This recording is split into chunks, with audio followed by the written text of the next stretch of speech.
Before His Majesty, the Knight Vance accepts his fate, as she asks if he understands that the ritual of reincarnation will claim his life. He declares his intent to join her, willing to sacrifice everything to attempt the ritual of reincarnation. His only wish is to see the peaceful world she dreamed of, together with her. An attendant calls out to Lloyd, asking him to wait as he runs through the mansion. She panics, offering to take care of his duties for him, but Lloyd asks if the papers are reports for his mother. He happily takes the reports, spinning around as he says he was already planning to go see her. Lloyd reflects that 1,000 years have passed since his previous life. He was once Vance, an escort knight, but now lives in this mansion as Lloyd. He walks down the long hall and knocks on a large set of doors. Peeking inside, he politely excuses his intrusion. Lloyd is greeted by Muria Fearless, his adoptive mother and head of the Countess family. She wishes him a good morning, and he is momentarily flustered by her presence and powerful love seduction magic. Muria apologizes, realizing she accidentally used her charm magic on him. Her strong mana can activate it unconsciously. She praises Lloyd, noting that, as expected, he was able to defend against her spell. Lloyd apologizes for his reaction, but she reassures him that he doesn't need to be modest. Muria observes that Lloyd's mana is transparent, yet it was strong enough to guard against her spell. She sighs, feeling that making him worry shows she still has a ways to go as a mother. Lloyd quickly insists that's not true, expressing his gratitude for her adopting him from the monastery. He earnestly promises to do anything he can for her. Overjoyed, Muria pulls Lloyd into a tight hug, telling him he's making her too happy. Suddenly, the door bursts open. A young girl stands in the doorway, demanding to know what the two of them are doing. The girl, Canon Fearless, complains that she was waiting for her tired mother to rest, but Lloyd is getting all the attention. She cries, asking why only Lloyd gets to be spoiled by their mother. Muria apologizes, explaining she was just taking a breath, and invites Canon to join them. Canon happily rushes into her mother's embrace. Lloyd understands his little sister is very attached to their mother. He realizes, however, that her feelings toward him are quite different. Canon turns and tells him to listen closely. Muria tells the children that Marietta has made tea for them to drink. She then suggests to Canon that she try calling Lloyd brother instead of by his name. Canon looks away, considering the suggestion. She tells her mother she will only call him that if something happens to make her want to. Muria tries to persuade her, mentioning how kind Lloyd is, but Canon remains hesitant. Canon mentions that although Lloyd has magic ability, he never shows it. Muria recalls Lloyd's defense against her spell earlier. Canon states she doesn't know his mana color, and Muria adds that they don't even know its attribute. Canon wonders aloud what Lloyd's magic is like. Both Muria and Lloyd hope for an opportunity for him to show it.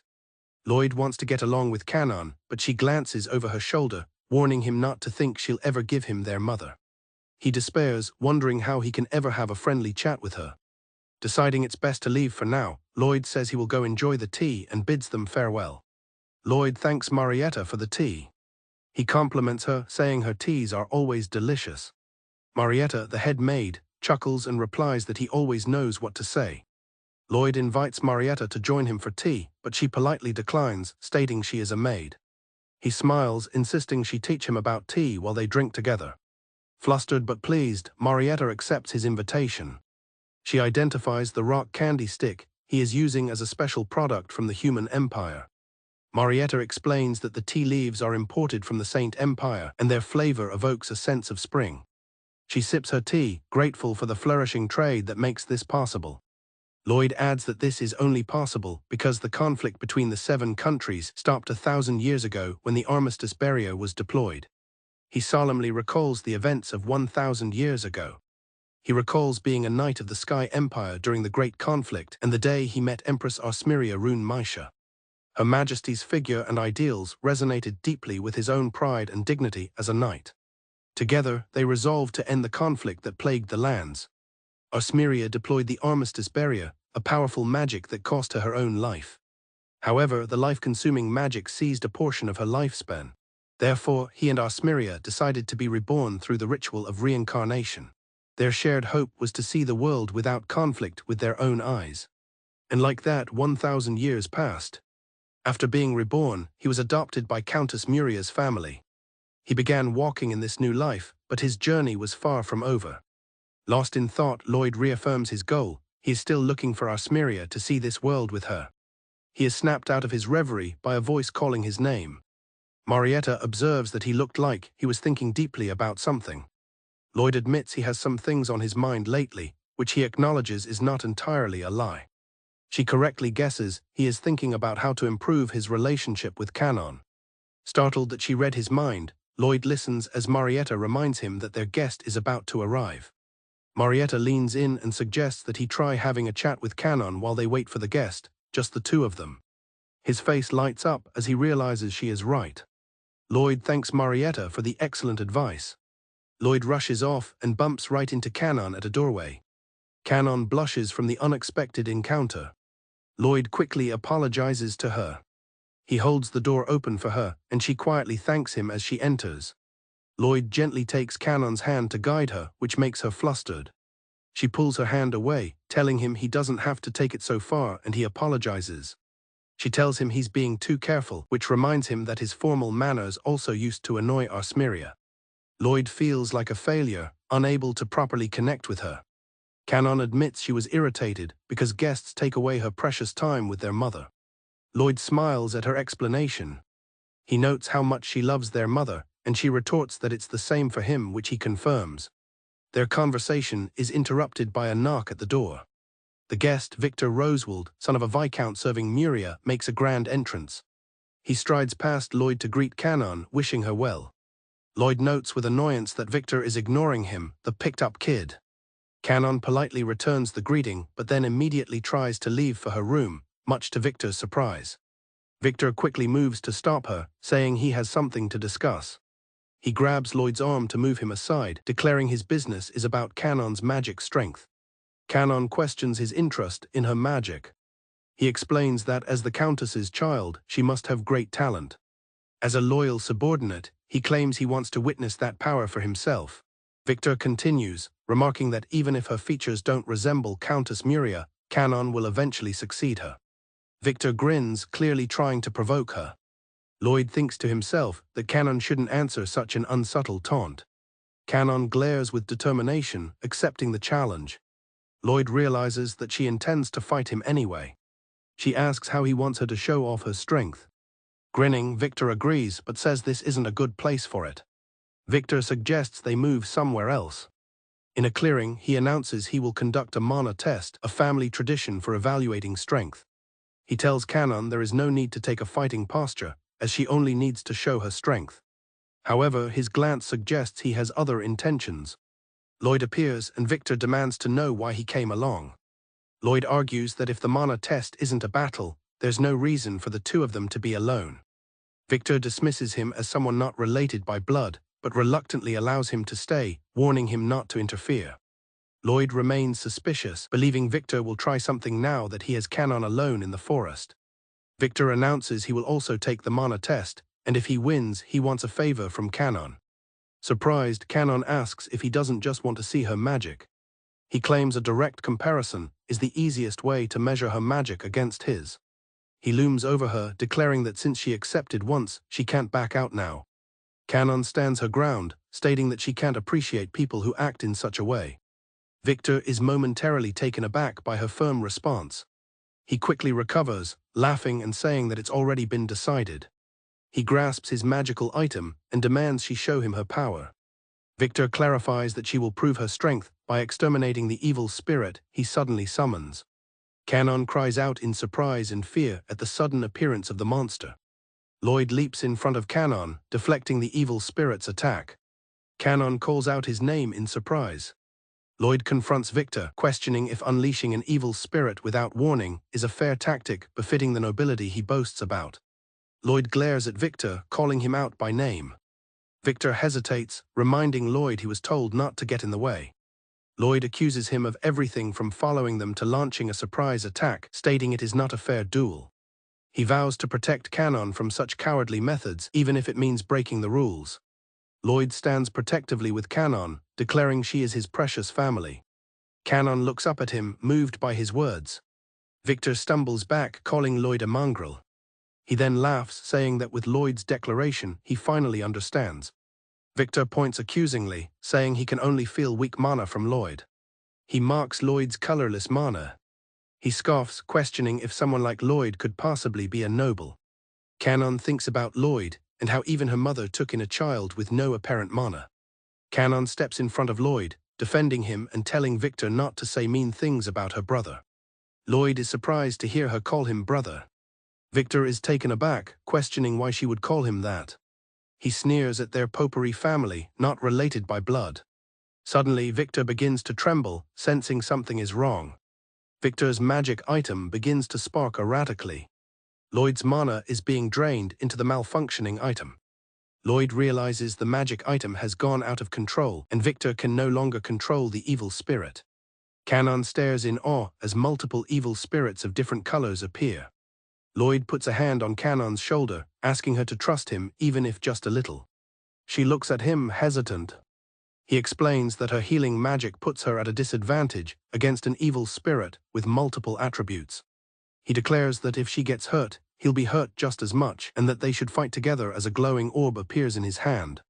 Canon is shocked as Lloyd's magic flows into her. She looks at her hand in disbelief, realizing her mana color has changed. Victor, seeing this, accuses them of doing something sneaky. He shouts at Canon, asking if she's laughing at him just as an evil spirit lunges. Canon instinctively erects a powerful fire shield, blocking the attack. Victor shouts in disbelief, questioning how she could use a fire shield when she's supposed to be a healer. Canon looks at the fiery shield, realizing it's her brother's magic that she is wielding. Victor also recognizes the power as belonging to Lloyd. Enraged, Victor scoffs that a small flame will be easily extinguished by wind. Canon prepares for the next attack. Victor watches in shock as his attack is not dodged, but completely cancelled out.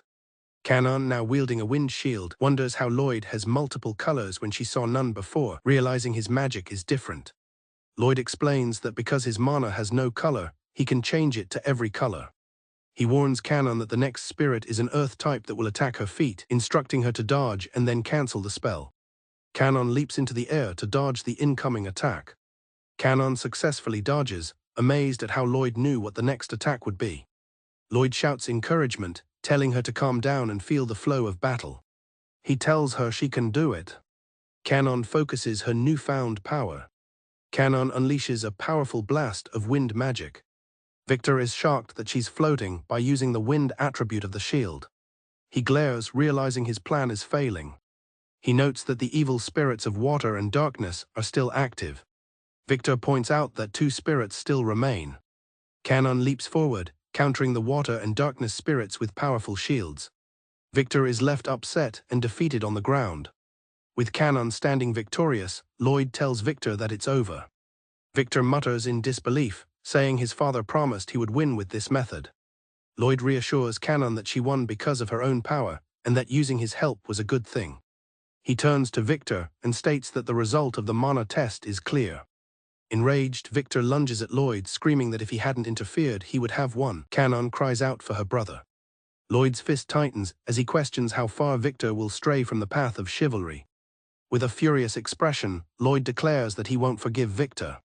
As Victor lunges with his short sword, Lloyd analyzes his every move, perceiving his muscle movements, the creaking of his bones, and the precise amount of strength he puts into the attack.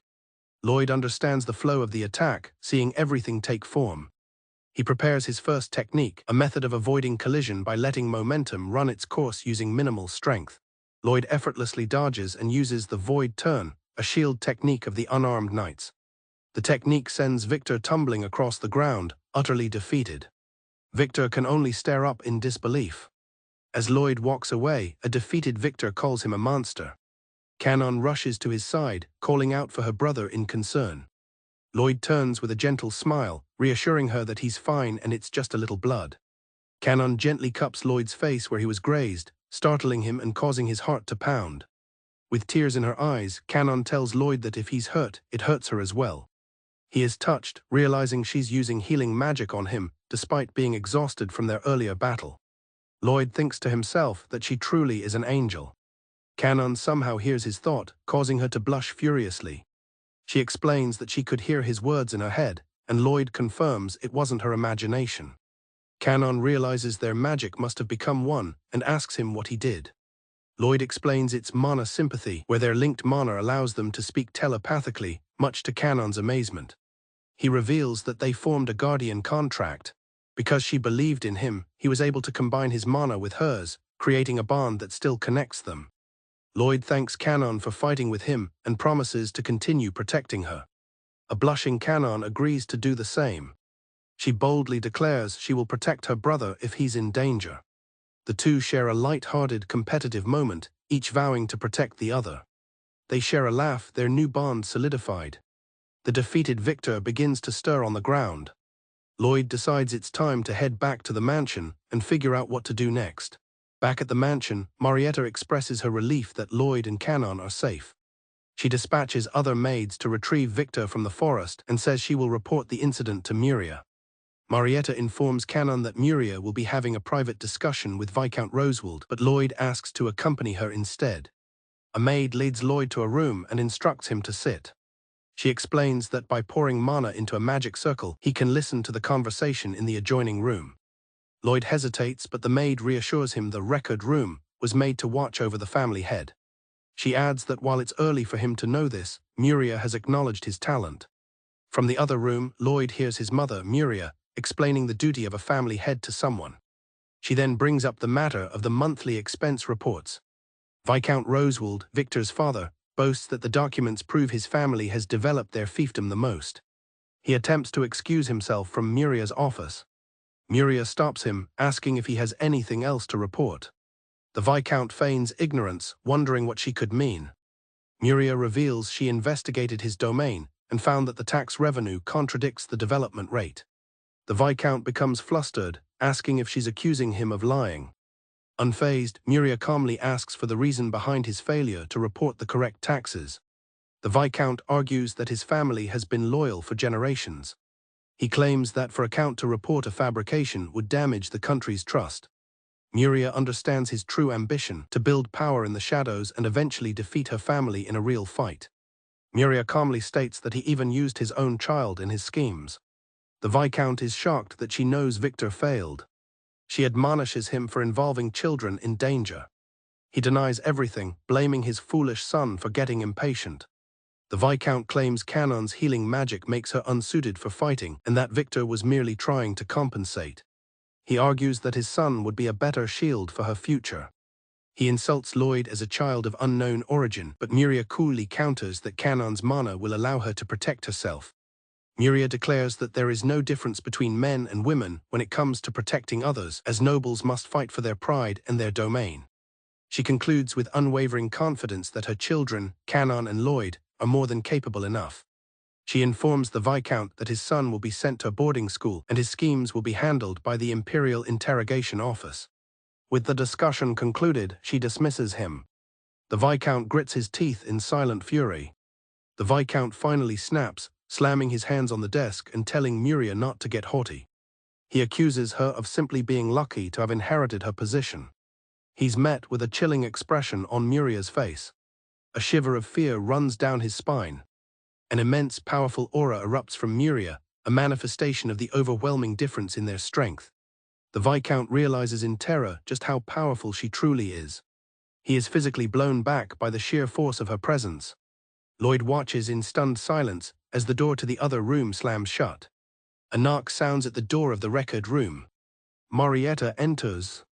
She praises Muria for magnificently putting the Viscount in his place. Muria turns to Lloyd, acknowledging that he heard everything. She confesses that she brought him to the family to protect Kanon and that she had to play the part of a kind mother. Lloyd tells her that after hearing her conversation, he feels nothing but pride for her. He acknowledges that many people dislike his presence, but his feelings are unwavering. He declares his wish to stay and protect their home. He reaffirms his promise to protect Kanon until she becomes an adult. He acknowledges Muria's strength, but vows to become strong enough to protect her too. Muria tells him not to worry as she is strong. Moved to tears, she tells Lloyd she is glad he feels that way. Marietta opens the door, letting a worried Kanon into the room. Muria immediately apologizes to Kanon for scaring her. Kanon rushes into her mother's arms, beaming as she says it wasn't scary because her brother saved her. Muria embraces her daughter and Marietta, telling Lloyd not to worry about them. A flustered Marietta excuses herself. The three women surround a slightly overwhelmed Lloyd in a group hug. Canon smiles at him, suggesting they stay friends from now on. Muria happily agrees with the sentiment. Muria then makes a surprising suggestion that she, Lloyd, and Canon should all take a bath together. The sudden proposal leaves both children utterly shocked. Muria cheerfully announces that it's time for them all to take a bath together, much to Lloyd's dismay. He tries to protest, suggesting he'll bathe alone later. Before he can react, Muria playfully jumps on him, asking if he's ready. Startled, Lloyd calls out for Marietta, completely caught off guard by his mother's suddenness. Marietta enters the bathing area, apologizing for the intrusion and explaining that she was concerned something had happened. Lloyd, flustered by her presence, notes to himself that her aura is completely different now, his heart pounding in the awkward situation. Noticing his red face, Marietta leans in close to check if he has a fever, her touch making his heart thump. A flustered Lloyd insists he's fine and quickly dashes away from her. He feels helpless, unable to oppose the flow of events. Just then Canon's voice calls from outside, asking Marietta if her brother is there. In the bath, Canon asks Lloyd if he is behind her, and he stammers a reply. Canon politely asks Muria if she can wash her brother's back later, but Muria says she will wash his hair instead. Suddenly, Marietta also joins in, grabbing him and declaring she will help as well. Lloyd is utterly shocked by the turn of events. Lloyd is internally screaming, this situation is nothing but problems for him. Marietta thanks Muria, announcing that Canon's turn is over. Canon approaches Lloyd as he sits in defeat, realizing his time has come. Canon sweetly asks where he would like her to start washing. Lloyd, thinking she looks like a little angel, stammers out a reply. He shyly suggests she start with his hands, and Canon happily agrees. As Canon gently washes his hand, she giggles softly, explaining that this was the hand that protected her. Her earnestness touches Lloyd's heart. She cheerfully asks if he has any itchy spots while she scrubs. Watching them, Muria and Marietta are pleased to see the siblings getting along so well. Once she's finished, Canon announces she's all done and Lloyd thanks her. With Canon finished, Muria announces that it's her turn. She admits to Lloyd that it's been a long time and she never thought they'd bathe together again. A flustered Lloyd can only apologize. Muria reassures him with a smile, saying it's just her being selfish and thanks him for joining them. As she begins to wash his hair, Lloyd can't help but relax. He closes his eyes, thinking how good it feels. But a sudden sensation makes him wonder what's happening. Muria leans close, her body pressed against him, and remarks that his hair has gotten long. Overwhelmed by the proximity, Lloyd meekly agrees to cut it later. His sudden docility amuses Muria, who tells him he's being a good kid today. Finally able to relax in his room, Lloyd reflects on the hard time he just had. His thoughts drift to the mana test in the forest, recalling a strong presence he felt deep within. He wonders if a powerful magic beast lives there. Curious, he picks up a book to investigate. Flipping through the book, Lloyd finds an entry for Bastet, the king of cats and guardian deity of an ancient mountain village. He wonders if this is the creature he sensed in the depths of the forest. His research is interrupted by a maid knocking on his door to announce that dinner is served. Lloyd closes the book and agrees to come down. The family sits down for dinner in a grand dining room. Canon notices some sauce on Lloyd's face and eagerly wipes it off for him. Muria playfully teases Marietta, saying she lost her job to Canon. Marietta replies that while it's regrettable, she'll find other ways to be of service. As Lloyd enjoys the delicious white fish, he notes how much the food has improved over the last 1,000 years. He then notices Canon trying to get his attention. She quietly offers to eat half of her meal, though she clearly dislikes it. Lloyd smiles, telling her not to force herself. He's happy they're getting along well enough for him to spoil her. Canon fearfully takes a bite of the food. With tears in her eyes, she pushes her empty plate forward and proudly tells her brother she ate it. Lloyd praises her for doing her best. Canon then makes a deal. Since he took half of her disliked food, she'll take something he doesn't like next time. Seeing this, Marietta offers to speak with the cook to make things easier for Canon. Canon, with newfound determination, declares she wants to learn to cook the food herself so she can learn to like it. Muria is delighted by the idea. Muria offers to participate as well, though Marietta advises against it. Canon excitedly plans to make a good meal and surprise her brother. Lloyd looks on with a gentle smile. Watching Canon and Muria laugh together, Lloyd feels immensely happy. However, a somber thought crosses his mind. he knows this peaceful time can't last forever. His thoughts turn to a person named Armeria. He sits alone, wondering if she has been reborn somewhere in this world. He clenches his fist, determined to find out where she is, no matter what it takes. Lloyd realizes the person he needs to ask for help with this quest is nearby. He glances over at his mother, Muria, who senses his gaze and turns to him with a surprised expression. As the maids clear the table, the moment is interrupted. Muria calls out his name. Lloyd approaches his mother as she walks away from the table. He tells her he has something to say, but she already seems to know. Before he can speak, she tells him to come to her study before he goes to bed. Muria summons Lloyd to her study, already sensing he has something important to discuss. As he enters, she playfully covers his eyes, startling him.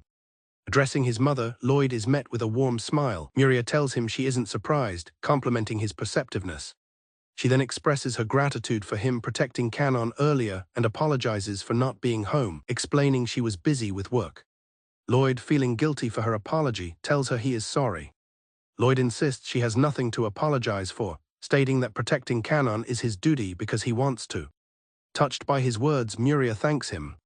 She correctly guesses that he came to speak about something more and assures him she will listen. Lloyd agrees, ready to confide in her. Lloyd finally reveals that there is someone he is desperately looking for. Muria, who had always suspected this, listens as he explains his need to find this person. Understanding his resolve, she offers to help him. She asks for the person's name, but Lloyd hesitates. As Lloyd tries to speak, he's suddenly constricted by an unseen force. Muria calls out his name in concern as he gasps in pain. He realizes in horror that he cannot speak the name. Muria watches, wondering if this is a price he must pay for his reincarnation. Lloyd struggles to form the words, managing only fragments about his past. A curse seems to prevent him from speaking about his past life. Desperate, he tries to write the name down. A sharp pain shoots through his head, stopping him. He thinks of the history books, certain her name must be there, but the pain becomes unbearable. Seeing his agony, Muria rushes to him and holds him close. She gently tells him it's okay and that he doesn't have to force himself if it hurts. Overwhelmed, Lloyd can only apologize. Muria gently reminds Lloyd of his own words, saying there's no need to apologize. She admits his reassurance earlier saved her, as it felt like he was giving her permission to continue being his mother. As her magic works, his heart begins to calm. She reveals she used a little magic to help him relax. Grateful, Lloyd thanks her, amazed by her power. Lloyd asks if there's a type of magic that can search for someone without needing their name. Muria confirms that such magic exists.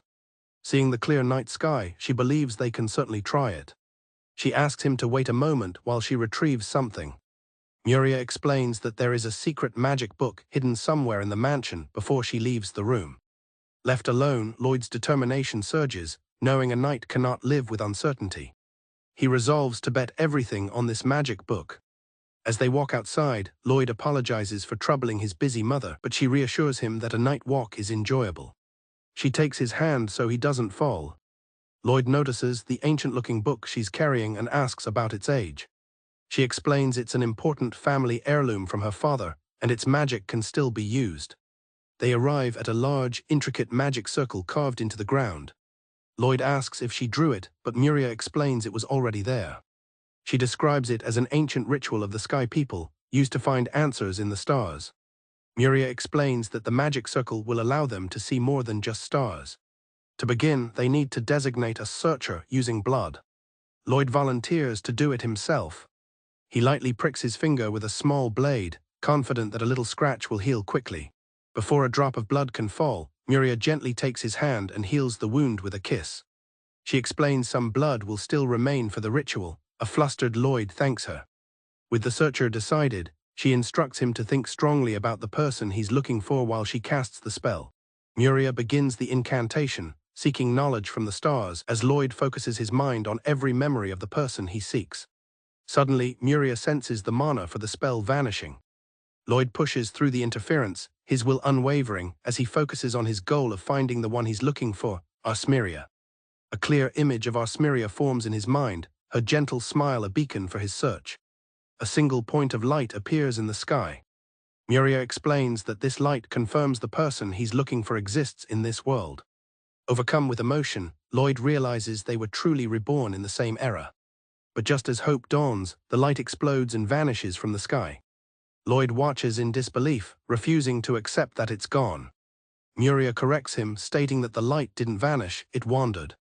To his shock, she reveals the truth. The light was divided into 6. The person Lloyd is looking for is now 6 different people. In the Holy Empire, a young girl with long, flowing hair looks towards the heavens. In the Evil Empire, another girl with horns stands on a balcony. In the Human Empire, a girl with long black hair is attended to by her maids. And in the Snowy Oni Empire, a small horned girl plays near a window. Within the Lush Beast Empire, a cat-like girl gazes out from a tree branch. And in the Dragon Empire, a girl with draconic features emerges from the water. Though the task is now 6 times more difficult, Lloyd's resolve remains unbroken. He looks up at the scattered lights in the sky and makes a solemn vow: he will definitely find you, Armeria. In the year 1014 of the Sky Empire calendar, the continent was embroiled in a conflict between 7 countries. A knight, Vance Shutararu, announced his arrival as ordered. The woman before him stated her simple wish: a world without conflict. She asked Vance for his thoughts on what such a world would look like. Vance confessed that he could not envision such a future, but she simply smiled, telling him she didn't mind. Armeria promised that if he could not see the future, she would create it for him. For Vance, this was his very first meeting with the Sky Empress. 4 years after that first meeting, everything changed. As a strange power washed over the city, the people wondered if the Empress had finally acted. They recognized it as the legendary Armistice Barrier. Vance ran, knowing that if the conflict was to stop, it would be because of this. He raced towards the Empress's chambers, desperately hoping he wasn't too late. Suddenly, a familiar voice stopped him in his tracks. It was his comrade, Fried. He knew Vance was on his way to see the Empress. Fried angrily questioned why Vance hadn't stopped Her Majesty. Vance shot back, demanding to know why he hadn't been told the true nature of the Armistice Barrier. Fried revealed the terrible truth: the barrier was a method to end the fighting that would kill the Empress. Vance declared that there was no chance they would have ever acknowledged such a sacrifice. But it was too late. To bring about her desired future, Armeria had sacrificed her own life and fallen ill. Fried challenged Vance, stating that as escort knight, he had a duty to protect the Empress. He demanded to know if Vance could answer for his failure, vowing to not let him pass unless he was defeated. Shaken, Vance could only say his name. Vance told Fried he wished to entrust the protection of the next ruler to him, as the new leader of the Knights. Fried admitted his true wish was simply to fight alongside Vance one more time. Vance reassured him that everyone already held him in high regard. But Fried still felt that Vance was far superior. Vance finally entered the Empress's chambers. Armeria's weak voice called out to him. She confessed that she had hoped to be the Sky Empress for a while longer, even after deploying the barrier, and berated herself for her weakness.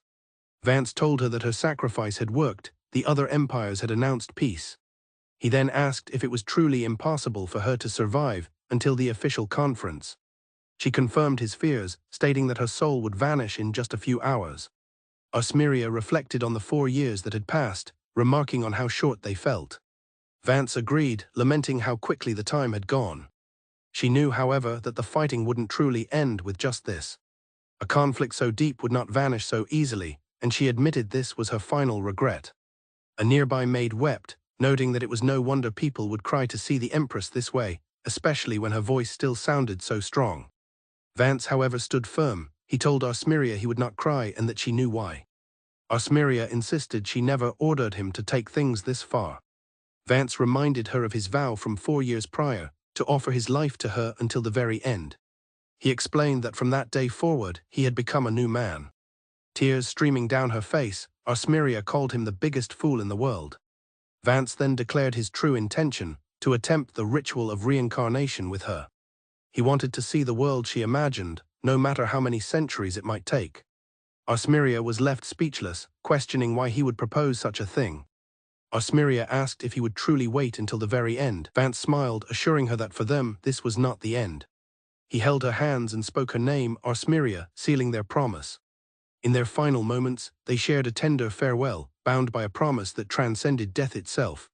1,000 years passed, and Vance was reincarnated. He immediately began searching for Armeria's soul using secret magic. The magic showed him a single light that then split into 6, revealing that her soul had been divided. Despite this setback, Lloyd's resolve was unshaken. He swore he would find her. His path forward began with an approval for enrollment at the World Magic School. This simply meant he would have to search for multiple people, the 6 princesses who now carried the fragments of Armeria's soul. In a dense forest, a cloaked figure senses an approaching presence. A large, shadowy beast twitches its ear, poised to strike. The figure, Lloyd thinks to himself that it's coming. The beast lunges, but Lloyd is faster, deftly dodging the massive claws that tear through the underbrush. With a confident smile, Lloyd prepares his first technique as the beast roars and charges again, its claws extended. He moves with incredible grace, leaping over the beast's back as if he were a bird crossing a stormy sea, easily evading its attack. Lloyd lands effortlessly, his movements leaving trails of dust in the air. He continues his fluid evasions. His escape leads him to a dead end, a sheer cliff face blocking his path. Realizing he's cornered, Lloyd turns to face the creature as it closes in. As the beast's attack, Lloyd unleashes a second technique. A burst of energy shocks his opponents. Using the cliff wall, he projects a shadow armor technique, creating the illusion of a knight. He realizes his way out is above. Landing triumphantly atop the now revealed white, cat-like creature, Lloyd declares his victory. The creature, Bastet, grumbles in dissatisfaction. Bastet laments that he was merely toyed with, and asks how long Lloyd plans to stay. Lloyd cheerfully replies that he always wanted to ride him. Lloyd remarks on how big Bastet has grown, while Bastet questions why he keeps coming to the forest. Lloyd smiles, reminding him that for 8 years, he's wanted to be his friend.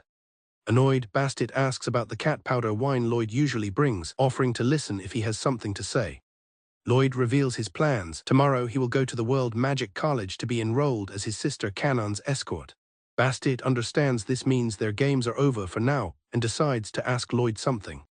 He admits that he'll feel lonely when Lloyd is gone, and encourages him to speak freely. Lloyd jokes that Bastet will forget in 3 days anyway. Bastet asks why Lloyd doesn't just come with them to the college. Bastet muses that if Lloyd ever reveals his true, powerful nature, he might follow him. Delighted, Lloyd promises this won't be their last meeting. When Bastet complains about his name, Lloyd suggests calling him Tito instead. Returning home, Lloyd is pleased he'll make it for breakfast. He's greeted cheerfully by his sister, Canon. The smell of soup from the kitchen makes him blush. Canon eagerly asks her brother to taste the soup she's made. Lloyd agrees to taste it for her. He takes a sip from the bowl. Lloyd proclaims the soup is delicious, with a deep, harmonious flavor. He offers to help, but Canon declines. Pleased, she asks him to simply get ready and wait while she finishes up. At the breakfast table, Canon asks for a prayer before they eat. Lloyd leads the fearless family in giving thanks for their food and prosperity. After their meal, Lloyd announces that he and Canon are leaving. The household maids, led by Marietta, see them off at the gate, wishing them a safe journey. The maids are visibly sad to see them go. Canon promises they will both return, and Marietta tearfully agrees. Marietta promises that they will all be waiting for their return. Overcome with emotion, Canon thanks everyone and tells them she loves them all. Her heartfelt words bring tears to the other maids' eyes. Marietta straightens Lloyd's collar, reminding him that a straight tie is a gentleman's etiquette. Lloyd vows to do his best to not embarrass the fearless family. As they walk away, Canon mentions something has been on her mind. Canon is startled by the sudden appearance of a giant cat. Lloyd introduces his friend, Bastet, the king of cats, explaining he will be their ride to the Magic College. He invites Canon to climb aboard, calling Bastet by his new name, Tito. Bastet warns her to hold on tight, though he doubts she could fall. With a final wave to the maids, Lloyd announces their departure for the Magic College as Tito leaps into the air. As they soar through the sky, Canon looks down in awe at the massive structure below, realizing they have finally arrived at the World Magic School. Canon notes the sheer number of people from all 7 empires attempting the same examination. Bastet lands with a heavy thud, announcing their arrival. Lloyd asks Canon if she can get down on her own. She agrees but loses her footing and begins to slide off Bastet's back with a cry. Lloyd reacts quickly, catching Canon in his arms. He asks if she is all right. She bashfully replies that she is not, embarrassed by the situation. Their public display draws whispers from the crowd, with students speculating if they are nobles or perhaps a couple enrolling together. Flustered, Canon tells Lloyd that everyone is looking, prompting a hurried apology from him. Bastet quietly asks Lloyd if he's fine with leaving things as they are. Lloyd looks on as a commotion starts nearby, thinking to himself that things have already gotten interesting. A commanding voice cuts through the crowd. Aurelie's grandshark, the evil Empire princess, tells another student that their dragon is too big. She demands they step aside so she can pass with her own agile dragon. In response, Elise Rosencrantz, the Holy Empire princess, calmly states that they must yield to those in front of them. She adds that fighting over trivial matters goes against the will of the goddess. Lloyd watches the tense standoff between the two powerful figures. He recognizes them as the Holy Princess and the Evil Princess. He scans the area, identifying other royalty, including the Princess of the Based Empire. He feels the powerful mana emanating from the Dragon Princess. He also sees the Human Princess, noting that the Oni Empire Princess seems to be absent. Lloyd realizes that the imperial families of every nation are gathered at this college. He recalls the thousand-year antagonistic relationship between the holy and evil empires, understanding that in this place of unity, only those two would clash. He worries that their conflict could turn the examination into an international incident. Aurelie laughs, suggesting they settle things right now to avoid future conflicts. Elise retorts that Aurelie is trying too hard to act like an adult, reminding her that her magic couldn't even graze Elise's holy magic the last time they met. Elise points out that at 13, it is a bit early for Aurelie to be attending college. Aurelie counters, mockingly calling her the little holy princess and asking if Elise doesn't look like the younger one. Elise begins an incantation, declaring the goddess's will against every sinner, while Aurelie invokes the blood of Grandshark. Elise prepares to bestow a chain of commandments. Aurelie chants to turn those before her read. Suddenly, a wave of energy washes over them, described as the first technique, silence. The overlapping waves of their magic reverberate and then fall silent. Both princesses are left stunned and confused. Aurelie wonders why her magic didn't activate, while Elise confirms she certainly invoked her spell. Canon turns to Lloyd and quietly asks if he did something. He admits he only wanted to interrupt them. Canon is amazed he could do it from so far away. Lloyd thinks to himself that he nullified their incantations by suppressing the sound before they could finish. He breathes a sigh of relief, having avoided the worst-case scenario. With the tension broken, Elise declares she's lost interest. Aurelie blushes slightly but says she has one thing to say. Elise apologizes for speaking about their ages, admitting that even if she is older, it is still early for her to enter the college. Aurelie smiles, saying she loves that pure part of Elise and vows to settle things another day. As Aurelie departs, she remarks that some unrefined person interfered. Lloyd worries that he stood out too much and tells Canon they should go. Aurelie looks back in Lloyd's direction with a determined smile, thinking to herself that one day she will be the best. Inside a massive coliseum filled with candidates, an announcement calls for a word from the deputy director. A woman with a stern gaze appears, noting that this is the first time they have met her. She introduces herself as Matilda Lindworm, the deputy director. She formally congratulates everyone present for having achieved the minimum level required in the preliminary examination. Matilda explains that while there were some special cases regarding age, all candidates were held to the same standard. However, she notes that members of each country's imperial family are also expected to reach a bare minimum. This is because imperial family members possess the authority to conceal their true power. Therefore, there will be a separate, individual test for them shortly. She announces that the first test will be a mana determination exam, where 5 people at a time will touch a magic device. With her instructions complete, she wishes them all the best of luck. Lloyd resolves to pass no matter what, believing this school holds the only clues about Armeria. Canon approaches her brother, excited that the time has finally come. She declares her intent to try her best to be in the same class as him. She happily suggests they go together, turning right into another person's path. A young man with pointed ears catches Canon, smoothly advising the beautiful girl to be careful.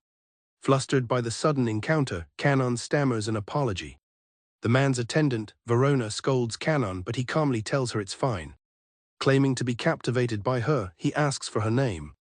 After she introduces herself as Canon Fearless, he compliments her on her wonderful name. The man dramatically declares their meeting to be fated, feeling an inner flame burning. He wishes he could show her his power immediately, without even taking the examination. Lloyd steps forward, unimpressed by the smooth talk, and asks who he is. He proudly introduces himself as Gerdo Krauser, the third son of a marquis family from the evil empire. He then asks about the social standing of the fearless family. Lloyd reveals they are from a count family. Gerdo laughs condescendingly, telling them there is no need to be nervous as they are both nobles.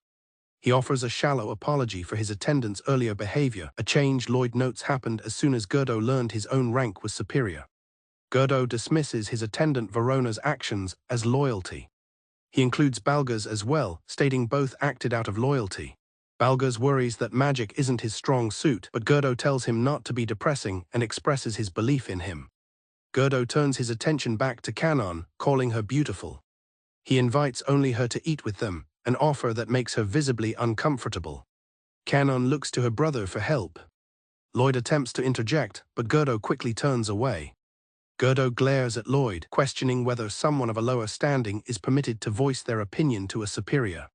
Canon tries to defend Lloyd, but Gerdo dismisses it as an attendant not minding their own business.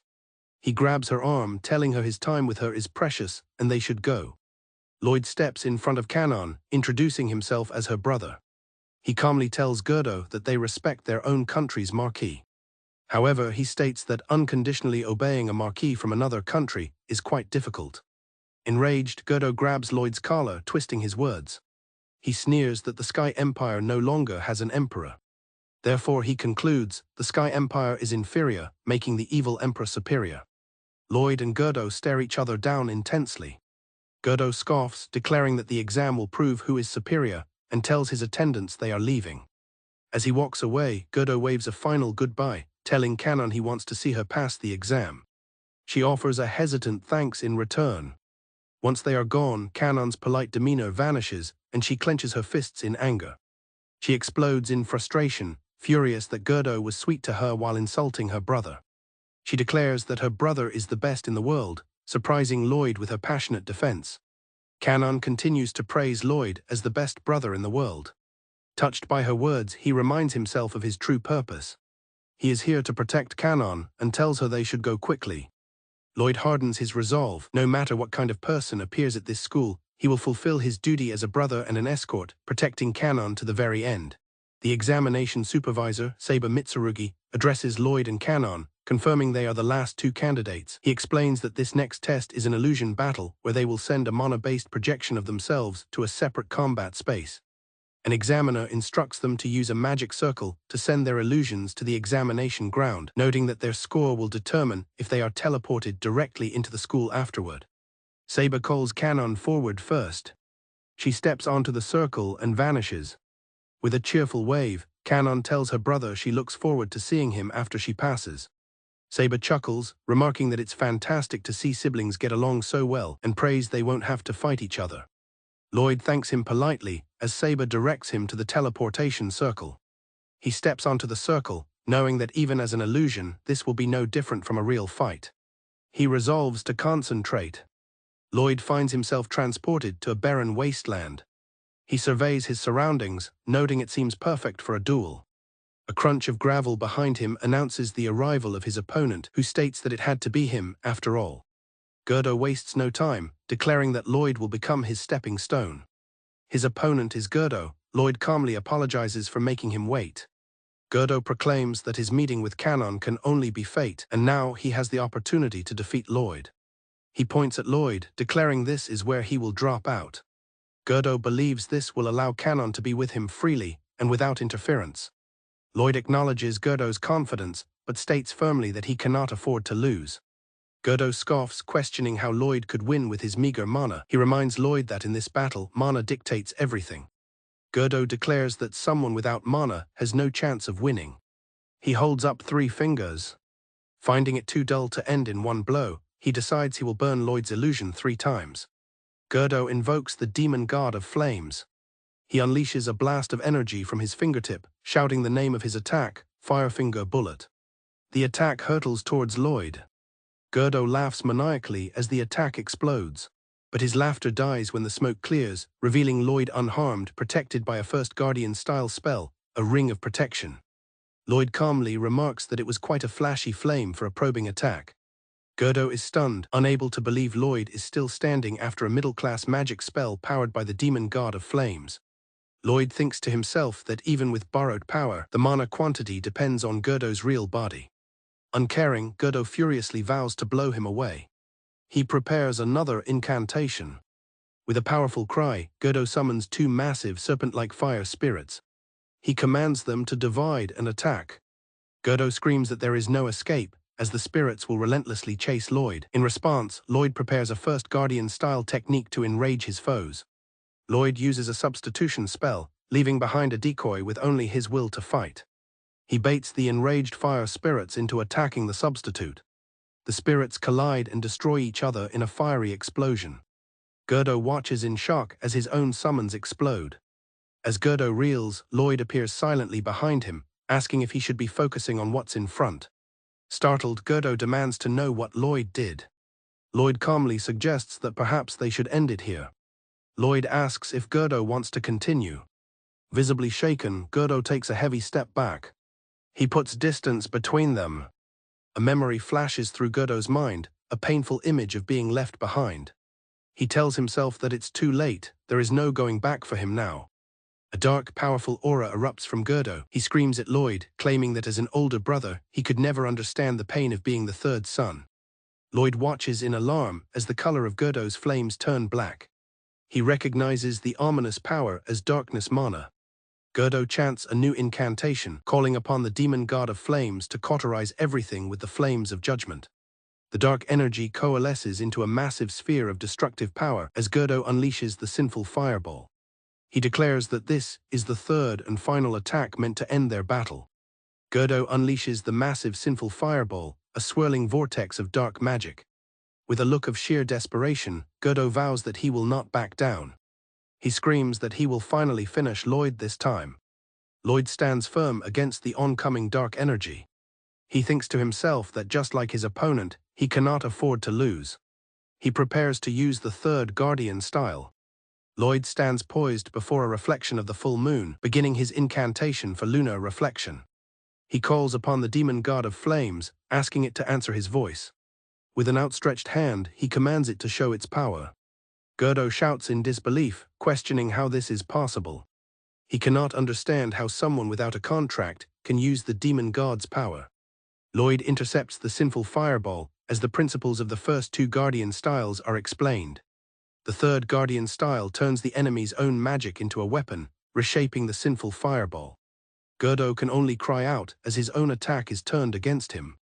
Straining against the blast, Gerdo realizes he's being pushed back and has somehow missed his mana. His hands begin to dissolve as his illusion fades. He stares in shock as his arm disintegrates. The combined magical energy erupts in a massive explosion. The force of the blast shatters the rocky terrain. Gerdo's illusion finally vanishes completely. Lloyd thinks about how his defensive expertise allowed him to conserve mana while Gerdo wasted his on constant attacks. He concludes that since it was an illusion battle, the one who ran out of mana first was destined to lose. As his body begins to fade, Lloyd senses the teleportation has commenced and wonders if the exam is over. He feels his foot touch down. Lloyd finds himself in a vast, column-lined white hole, wondering what this place is and why he hasn't returned to his body. He is stunned to see the Imperial princesses of the 6 empires gathered before him and questions what he is seeing. A long-haired girl walks past Lloyd. He turns to look, a sense of unease on his face. In a flash, his vision changes to a dark space where he is being bound by chains. He recognizes the sensation as he is constricted. He realizes with horror that this feeling is the same as that time. The shadowy girl looks back and asks, "What?" A tearful Canon cries out for her brother. Lloyd awakens on the rooftop teleportation circle, surprised to see Canon there, who expresses her relief. He recalls feeling something unsettling before he even arrived. An ethereal image of Osmelia appears before him as he sits up. He thinks to himself that it was not a mistake to come to this school. Seeing his sister cry reinforces his decision. Canon is surprised as Lloyd calls her name. Lloyd, still sitting, is at a loss for words. She admits that despite knowing how strong he is, she feared something had happened to him in the trial. Blushing, Canon apologizes for being a worrywart. Lloyd clenches his fist, resolving that he is not at the school just for himself. He does it for her, the one who believes in him, so she won't have to cry anymore. Looking at Canon on the rooftop, he vows to stand by her and protect her to the end. Lloyd and Canon arrive at a grand building, which Canon explains is for new students in the special department. She turns to him with a blush, admitting she was waiting for him, confident he would make it. Lloyd thanks her and she expresses her own relief, glad that she'll be able to stay with him. Her forwardness leaves her flustered and embarrassed. Watching them from a distance are two beast girls. Kuzunoha comments on how well Lloyd and Canon seem to get along, while Yuzuriha wonders how long their display will last. They are introduced as the princesses of the Beast Empire, Kuzunoha and Yuzuriha Tilfa. Lloyd is surprised to see the based princesses at the school. Kuzunoha bluntly asks if he and Canon are lovers, causing Canon to blush furiously. Canon quickly introduces herself and clarifies that Lloyd is her brother. Kuzunoha comments that they don't look very similar, earning a quiet reprimand from Yuzuriha. Kuzunoha cheerfully announces that she and Yuzuriha are siblings too. She introduces herself as Kuzunoha, and then introduces her sister, Yuzuriha. Canon explains that while she was born first, she and Lloyd consider themselves equals. Kuzunoha thinks it's wonderful to have a sister who is also a friend. Kuzunoha gives her sister a tight hug, calling Yuzuriha her most precious friend. The two princesses then turn their affection to Canon, declaring how happy they are that she'll be their classmate. Canon is left completely bewildered by their sudden enthusiasm. The princesses explain they are also in the special department, shocking Lloyd to learn he's in the same class as Imperial royalty. He reasons that princesses of their stature would never be left alone. His suspicion is confirmed when he spots their guard, a tall beastman, watching from a rooftop nearby. Lloyd feels no hostility from the princesses but senses a strong pressure from their beastman guard. To be safe, he decides to block any potential magic interference from the guard. He casts a second Guardian-style spell, Antique Curtain, creating a private space for their conversation.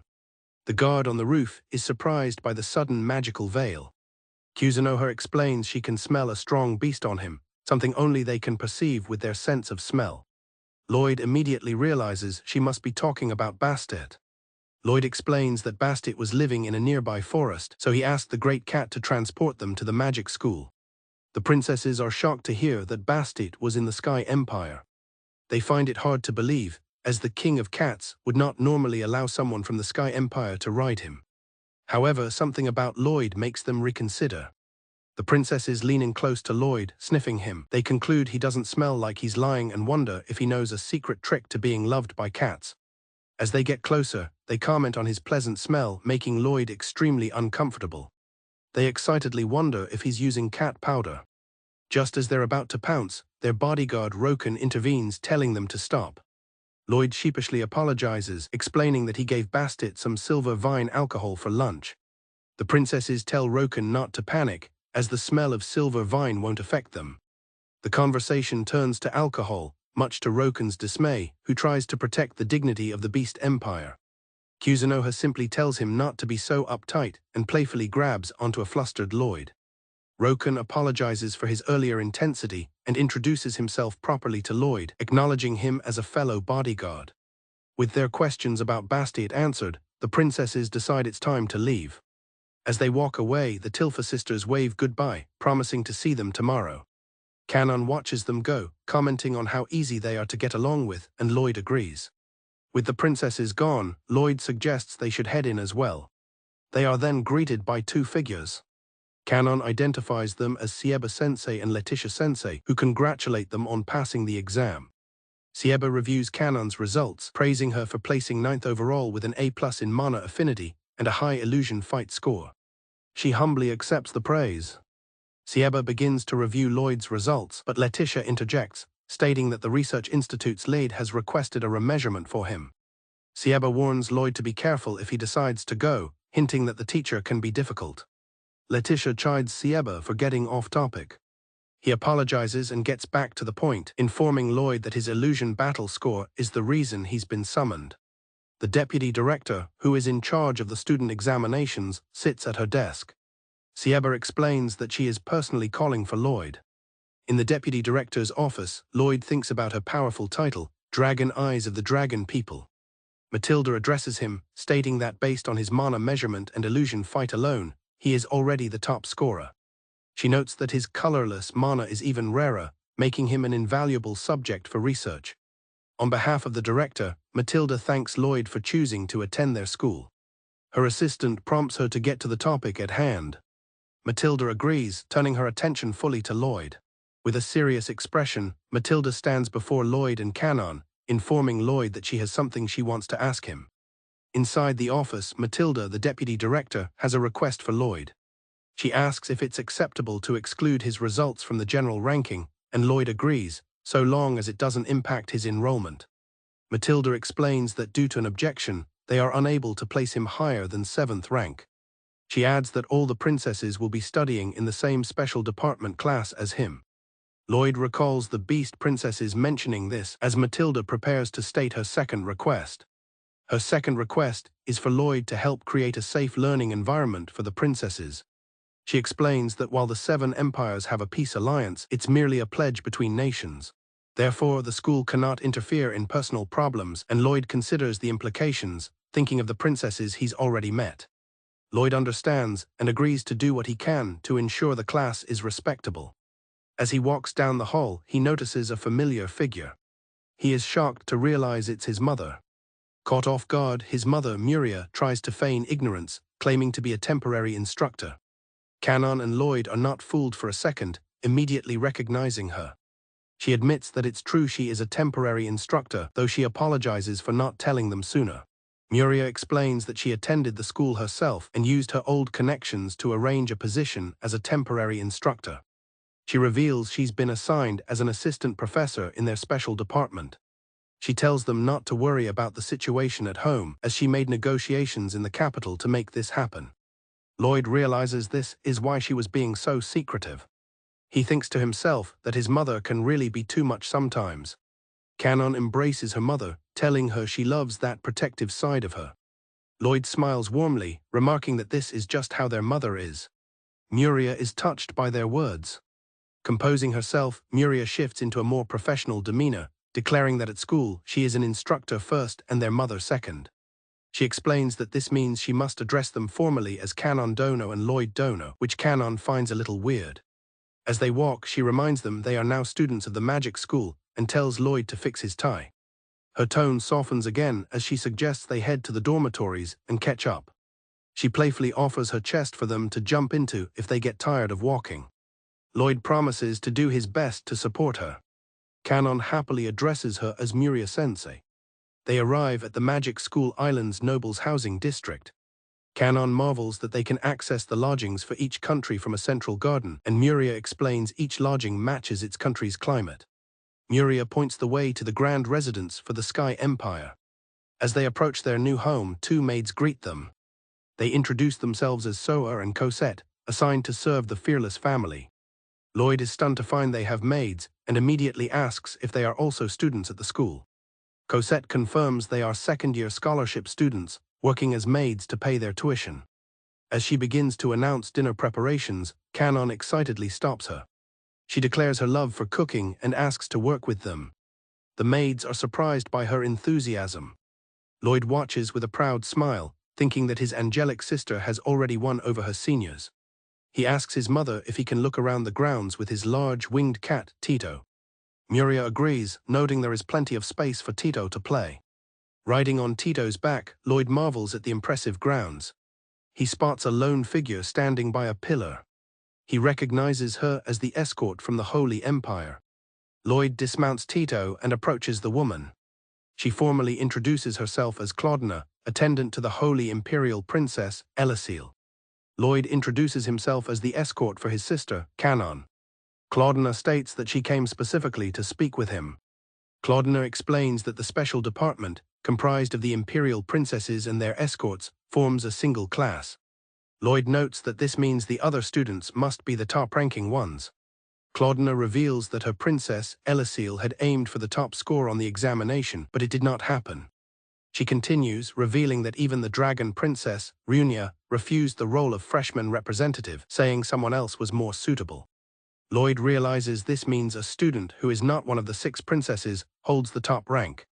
Claudina admits she knows nothing more about the rankings. Lloyd thanks her for the information. Claudina adds that the demon princess, Aurelise, was also aiming for first place. After the examination, when she met the other princesses, Aurelise made a declaration. Aurelie stated her desire to fight the suitable person that Runia had mentioned. Claudina clarifies that Princess Elisile doesn't despise Aurelie's, they simply have opposing ways of thinking. She then tells Lloyd that she was instructed by the Holy Princess to share this information with him. Claudina warns that the enrollment ceremony is in 3 days and the special department has a lesson tomorrow. She believes that at that time, the Demon Empire Princess will make her move. With a final word of caution for him to be careful, she departs. His sister Canon, still half asleep, wishes her brother a good morning. Lloyd opens his eyes, startled to find Canon's head resting on his chest. He wonders how she got here from her own bed, recalling that he was meant to be guarding her room last night. Not wanting to wake her further, Lloyd quietly says he is going outside. Canon bolts upright, embarrassed and confused about falling asleep on the couch. Outside, Lloyd douses himself with cold water from the well to wake up properly. The maids Marietta and Cosette accidentally walk in on the shirtless Lloyd. Embarrassed, they stammer apologies and deny that they were peeking. Lloyd is equally flustered, apologizing for his state of undress as the maids rush to give him a towel. Suddenly, a familiar figure appears behind him. His mother, Muria, gently dries his hair, chiding him for using cold water. She reminds him that he should use hot water, but Lloyd insists that it's part of his training. He points out that by getting so close to help him, she is getting wet as well. Muria is surprised to find her nightgown is damp. Lloyd gives her his used towel, telling her to cover herself with it. She accepts it gratefully, a blush on her face. The maids watch the intimate scene, whispering that they look like a pair of forbidden lovers. Lloyd overhears and sighs, realizing his life here will be complicated. Lloyd and Canon arrive at the impressive school building. They walk past numerous guards posted along the path. Canon nervously notes how strict the security is. Lloyd explains that there is a very specific reason for it. He reveals that the princesses from 6 different countries are all gathering in this very hall.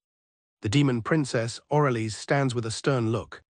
The holy princess, Elisile, maintains a composed but severe demeanor. The dragon princess, Runia, looks on thoughtfully. The beast princesses observe the scene with varied expressions.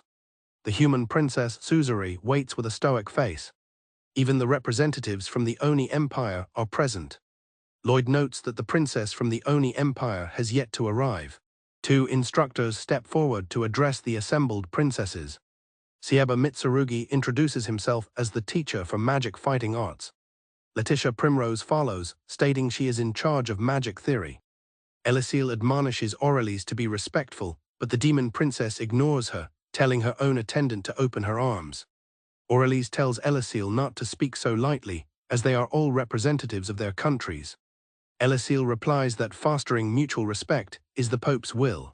Aurelie states that her country values honor above all and refuses to participate unless that is acknowledged. She then turns to the dragon princess, Runia, to back her up. The Imperial dragon princess, Runia Midgard, looks up and asks if someone was speaking to her, admitting she had been asleep. Aurelie is shocked by her response, as Runia claims she was only asleep because their conversation was annoying. Runia expresses her own grievance, recalling a high-ranking student from the Mana measurement whose power felt deceptively small and her desire for the rankings to be public.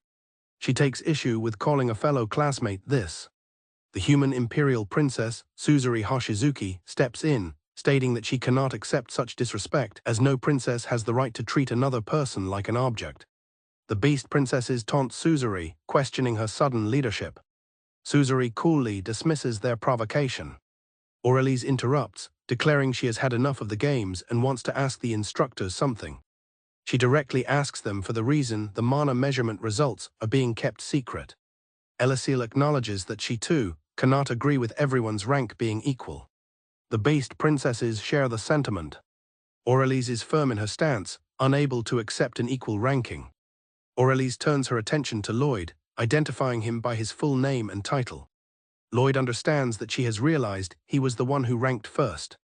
She states that she heard he was the one who defeated her subordinate, Gerdo. Aurelie says she doesn't care that he was accepted into the normal department. However, as the Imperial demon princess, she cannot let the defeat of one of her nobles by another go unanswered. Elisile cries out her name, trying to stop her. Aurelie silences her by reminding her that their countries have different versions of the Sky Pact. Aurelies elaborates on the Sky Pact, an ancient agreement that allows each nation to uphold one core principle in exchange for peace. She declares that her empire's principle allows for fighting, so long as it is based on honor. Runia calmly counters that the Dragon Empire's pact forbids fighting, as they can gauge strength by observation, unlike those who need to fight to understand it. Lloyd suddenly speaks, understanding the implication. He declares that under these rules, he is the only one present who can initiate a fight. Aurelies understands what he is about to do. Looking her directly in the eye, Lloyd challenges her to a contest. Aurelies accepts the challenge, calling out his name, Lloyd Fearless. Aurelies, the Imperial demon princess, confronts Lloyd directly, challenging him to a duel. She points out that he is not a true blood relative of the Fearless family. She reveals the master and servant ring, an heirloom of her Imperial family. Aurelies announces her demand. Upon defeating Lloyd, she will use the Sky Pact to make him her minion. Armeria, the Holy Princess, interrupts, warning Aurelies that she will be bound by the same condition if she loses. Unfazed, Aurelies accepts the terms. She declares they will move to the arena to settle the matter.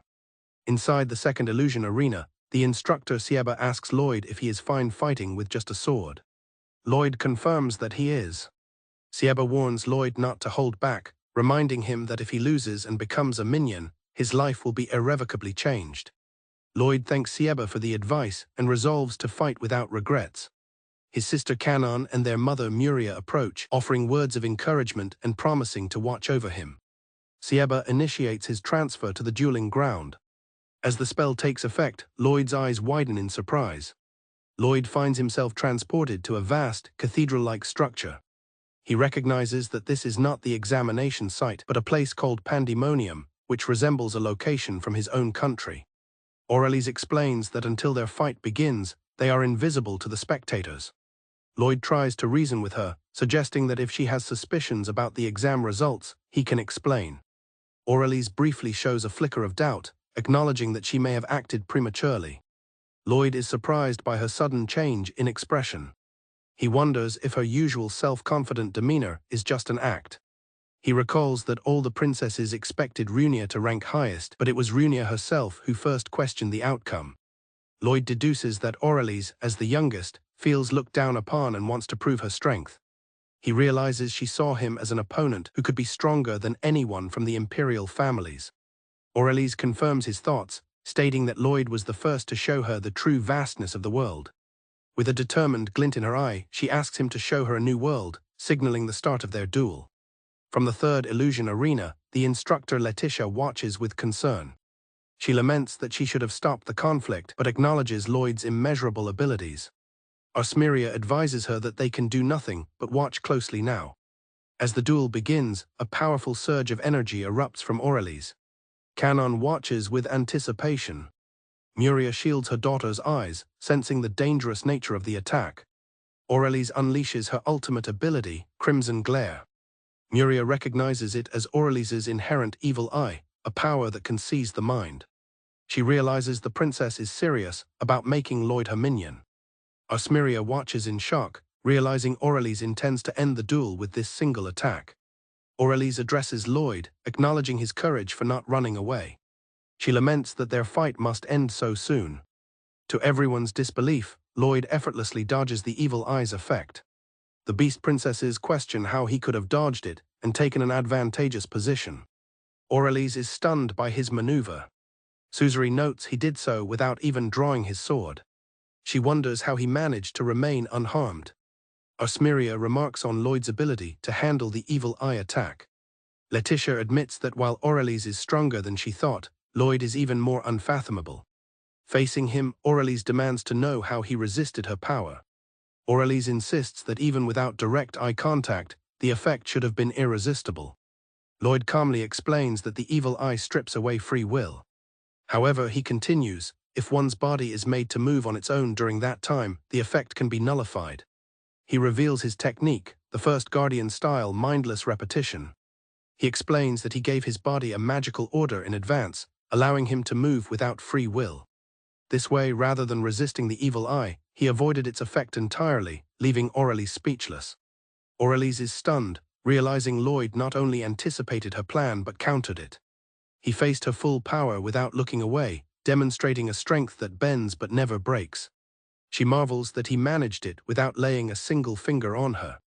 She is moved, thinking that even in the middle of a fight, Lloyd could afford to show her respect.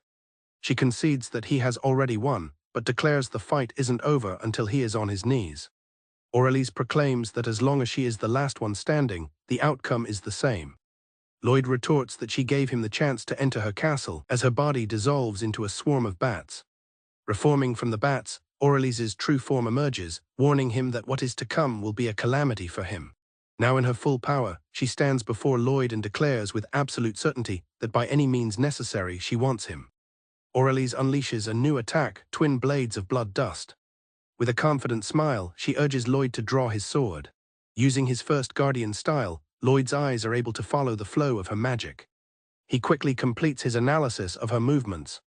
He anticipates that the attack from her right hand is only a moment away. Lloyd activates another guardian-style technique, Mayfly, allowing him to swiftly dodge. He realizes that Aurelise's vampire ability, Magic Drain, absorbs mana. To counter this, he creates a larger target for her to drain, launching a powerful attack to her left, much to her surprise. However, his attack is unexpectedly blocked by a ring of protection. Aurelise watches in shock. Lloyd wonders why his attack was stopped. He sees crystalline structures forming where his mana was intercepted. Armeria explains that Aurelise's magic drain ability drains an opponent's mana and makes crystal flowers bloom. Suzuri notes the several crystal flowers floating in the air. She realizes that while Lloyd didn't deploy a visible mana barrier, something is definitely there. Lloyd realizes he can sense his own mana where the flowers have bloomed, understanding now how his attack was tracked and countered. Aurelise is caught off guard by Lloyd's sudden movement. Thinking she let her guard down, she is surprised as Lloyd closes the distance between them. With a look of sorrow on her face, Aurelise stumbles. Lloyd watches with a shocked expression. He instinctively reaches for his sword. Instead of attacking, Lloyd catches Aurelise, holding her securely. They gaze at one another in the sudden stillness. Aurelise is momentarily stunned by the sudden turn of events. Lloyd apologizes for his forwardness to the princess. She is left blushing and speechless. Gathering herself, Aurelise asks why he didn't draw his sword. Lloyd explains that it was because of the hopeless expression she had on her face. Her response, asking if he thinks she is weak, triggers a memory for him. In his memory, another woman asks him if he thinks she is weak. Lloyd is shocked by the memory. The woman in his memory vowed to correct his perception of her. She declared she would confront him as his knight, leaving Lloyd to wonder why he is remembering this now. Aurelise echoes the memory, asking if he thinks she'd be scared if he drew his sword. Lloyd is captivated. Though her appearance and voice are different from the woman in his memory, he can't take his eyes off her. Shaking himself from his thoughts, Lloyd resolves to face the girl in front of him. He acknowledges her strength, admitting she is even stronger than he expected. He recognizes that she is the one who encourages him not to give up. He realizes that it was she who gave him this opportunity. As a thick mist begins to form around them, his resolve hardens. Aurelise stands proudly, introducing herself as the first princess of the Grandshark dynasty, willing to risk her life in this duel. Lloyd reflects that despite her status as an imperial princess, she is facing him, a mere knight, with utmost seriousness. For his pride as a knight, Lloyd decides to answer her with everything he has. He formally introduces himself as Lloyd Fearless. He swears on his sword to confront her with all his power.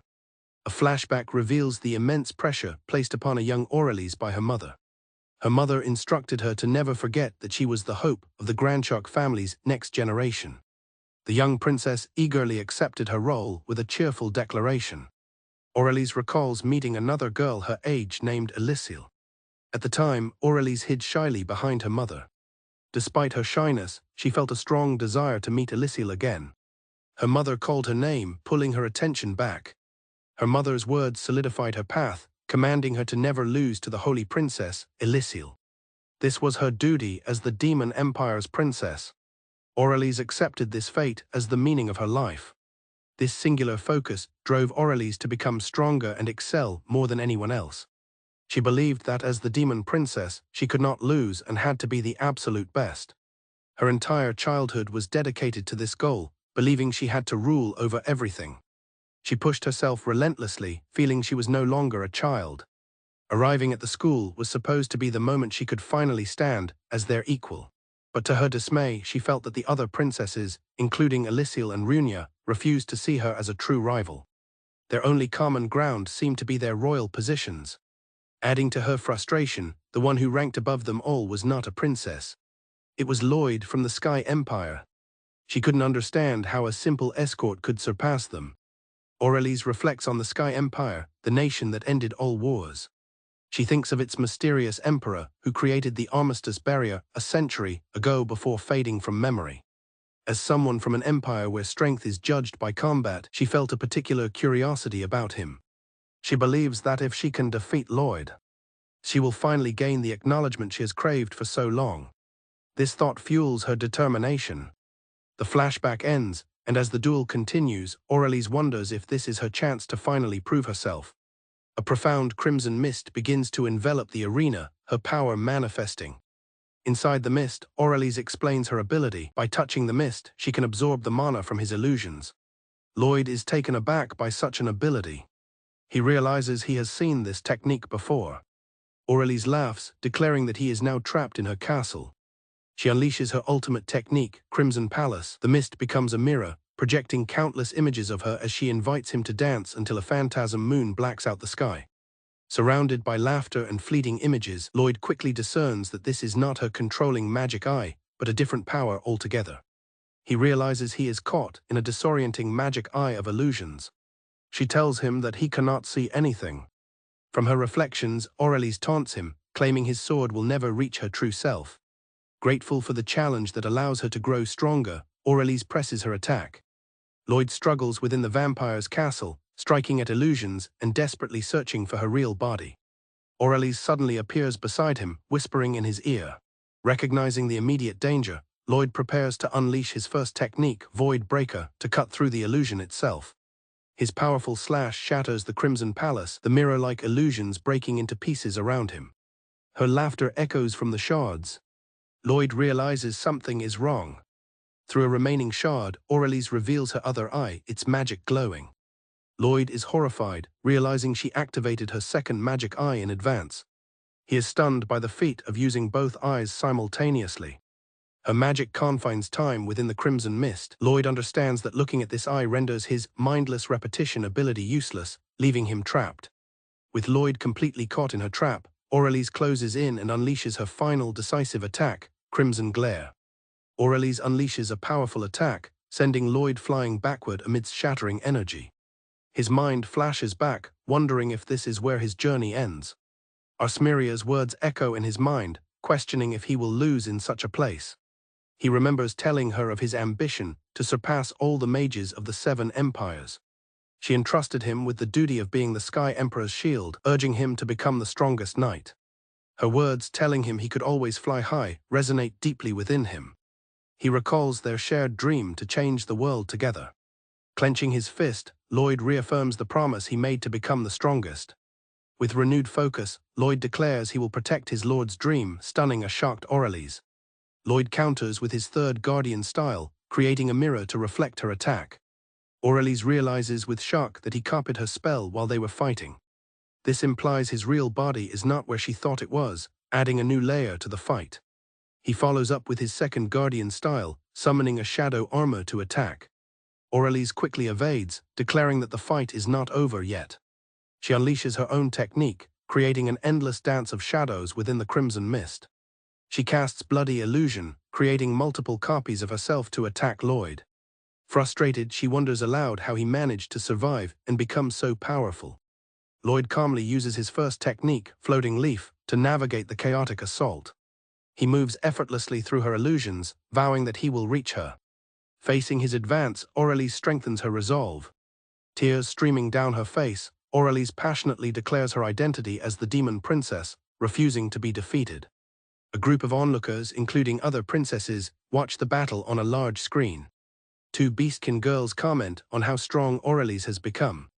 Suzuri suggests Aurelis' mana will run out soon, but another voice counters that it's not over yet. A woman with a fan declares that it is not finished yet, and they must witness it until the end.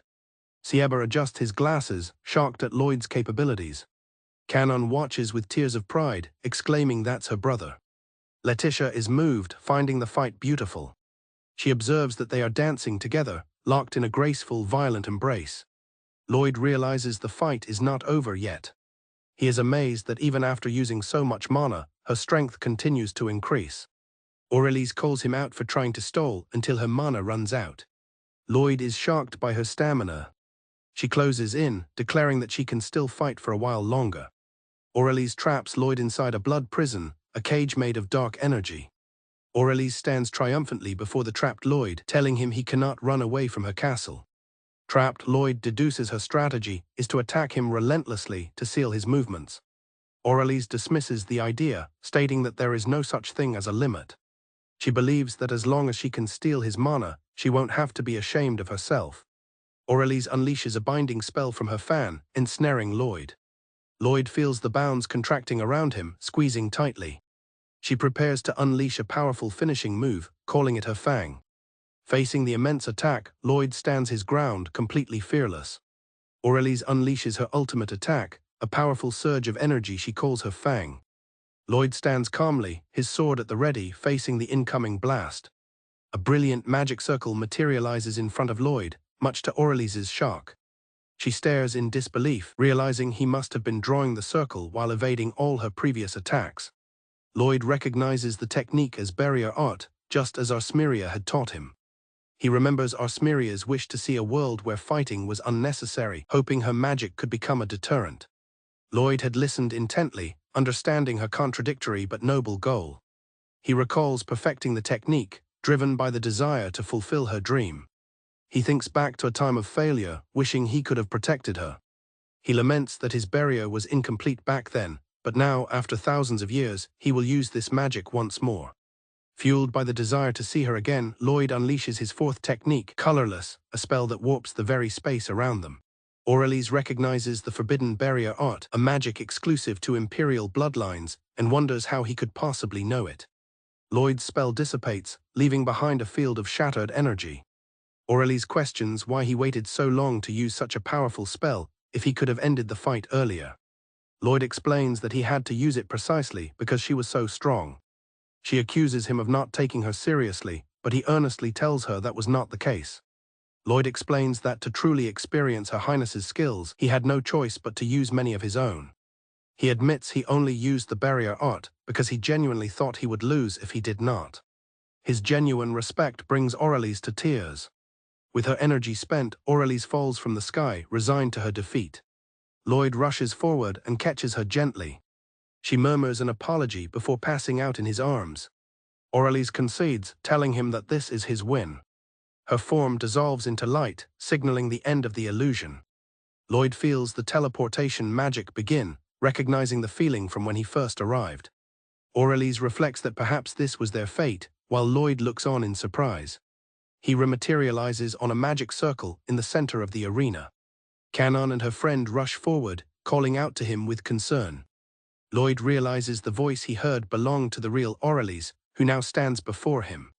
Aurelise comments that it feels like a long time since they last spoke, despite having just fought. Lloyd confirms in his mind that she is the real Aurelise. She grows anxious at his silence, asking if he feels a loser like her is not worth speaking to. Lloyd quickly assures her that is not what he was thinking. Aurelise states that as the winner, he has the right to give her any one order. Instead, Lloyd bows respectfully, insisting that he was rude and asking Her Highness Aurelise to order him instead. Lloyd makes his request to be allowed to study in the same class as her. He elaborates that he wants to improve their skills together and build peaceful relationships with everyone. With a gentle smile, Lloyd asks her to accept him as a classmate. Her blush deepens, stunned by his request. Aurelise feels she should be the one making such a request, but Lloyd insists it's his own desire. He tells her that the duel itself was the greatest reward. She softly corrects him, no longer seeing him as just Lloyd Fearless. Aurelise addresses him with a respectful Lloyd-sama, which flusters him. With newfound determination, she vows to keep addressing him with respect until the day she can finally defeat him. Lloyd looks at her, seeing the change in her demeanor. Two of Lloyd's friends express their disappointment, thinking he should have punished Aurelise more. A flustered Aurelise defends Lloyd's character while his friends playfully tease him. Observing from afar, a mysterious woman notes that Lloyd is a very serious individual. She smiles, calling him Lloyd-chan with a hint of amusement. Lloyd, Kanon, and Princess Suzuri arrive at the Magic College's noble settlement, where the dorms for the Oni Empire are located. Suzuri's guards, Uraha and Rin, lead the way to request a meeting with Oni Princess Hiyori. The doors to the Oni dorms open, and the party proceeds through the entrance. A strange chill suddenly runs through Lloyd, catching him off guard. He reflects that it felt as if he had just brushed against someone else's powerful mana. Kanon lets out a sudden sneeze, trembling slightly from the chill. She apologizes as Lloyd asks if she is all right, noting the cool temperature. Suzuri thinks to herself about the familiar quality of Hiyori's mana. Uraha asks about Suzuri's connection to the Oni princess, and Suzuri explains that they have been friends for a long time. Suzuri explains that since they were both princesses without friends their own age, they bonded quickly, finding ways to have fun during tense political meetings. She adds with a smile that she used to help Hiyori sneak out of her room, which is news to Uraha.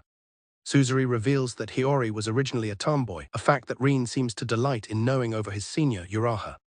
Suzuri confesses her concern for Hiyori, who she believes is feeling confined, a worry that Lloyd shares. Lloyd is reminded of Armeria, who once felt that having someone remember and care for her was a miracle. He wonders if the Oni princess is experiencing the same kind of solitude.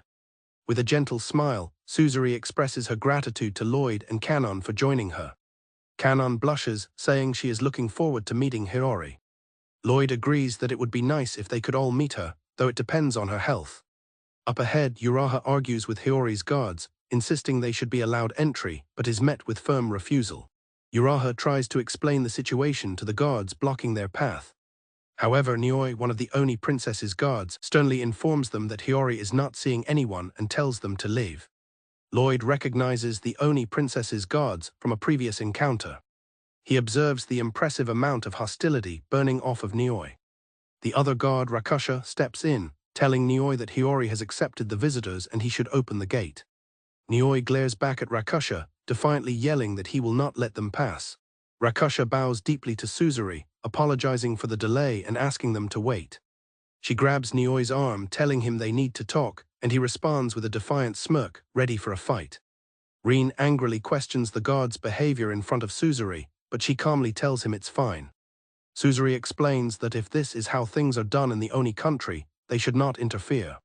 Rakusha suggests they step aside to have their discussion.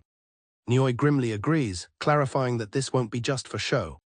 Nioi's energy crackles as he declares that with an audience, he can't ignore Rakusha's challenge.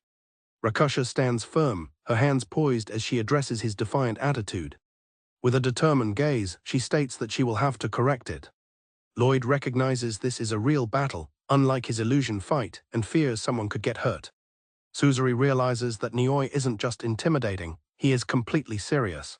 She worries that the outcome of their discussion will undermine her thoughtful visit. Nioi shouts as he dashes forward to meet Rakusha in combat. The two guards unleash their signature techniques simultaneously. Nioi's Oni swordsmanship, Thunder 7 arc, clashes against Rakusha's Oni shadow art, Thunder Helix Wheel. Lloyd uses his second Guardian style, Quiet Vision, creating a brief illusion to halt their battle. Both Nioi and Rakusha are momentarily caught off guard by the vision. Lloyd knows this short distraction is more than enough time for him to act. He prepares to move in between the two combatants. He uses his first Guardian technique, Floating Leaf, to gracefully position himself between the two fighters. Lloyd thinks to himself that he just needs to copy their mana to make their skills dispel each other, shocking both Nioi and Rakusha. He then unleashes his third Guardian technique, Lunar Reflection, to neutralize their attacks. Rakusha is left bewildered, unable to comprehend how Lloyd appeared and nullified their attacks. She cries out his name as Nioi turns his attention to Lloyd. Nioi grabs Lloyd's jacket, shoving him back. He angrily demands to know why Lloyd got in their way. Rin watches, realizing he knew Suzuri was coming, but was unprepared for this. Nioi confronts Lloyd, demanding to know why a guard from the Sky Empire is present. Suzuri steps forward and tells Nioi that he doesn't know because he missed the duel with Aurelis, but Lloyd is the chairman. Suzuri continues, stating that all the other princesses present acknowledge Lloyd's strength. Nioi considers this new information for a moment. He then declares with a twisted smile that this means Princess Hiyori is the only one who hasn't acknowledged Lloyd's power. Lloyd and Suzuri look on as the situation becomes clear. Lloyd sees a reflection of his former self in Nioi, a determined guardian. Rin also understands, knowing that Nioi will stand his ground regardless of his personal feelings. Lloyd understands that if he wants Suzuri to meet the princess, a fight is now inevitable. With both men determined to protect their respective charges, Nioi challenges Lloyd directly, asking if he should start a discussion with him now. Nioi acknowledges Lloyd's challenge. Lloyd states that he will speak with him as the chairman. With the terms set, Nioi prepares to begin their confrontation. The two clash, with Nioi arguing that Hiyori doesn't need to attend class. He insists that Lloyd and his group should leave at once. Lloyd is surprised by his opponent's strength. He holds his ground, stating his belief that the Oni princess wants to come to school. Lloyd intends to ask her directly so she can finally enjoy her life. Lloyd argues that school life is about being with everyone, but Nioi scoffs at the idea. He reminds Lloyd of what he's already seen. The only thing the other princesses do when they're together is engage in stupid arguments. Nioi insists that Hiyori should not be subjected to such things. Nioi believes Hiyori doesn't need to go through any of this and unleashes another attack. The force of his slash remains etched into the ground. Lloyd realizes he's facing a skilled warrior, not just a brute.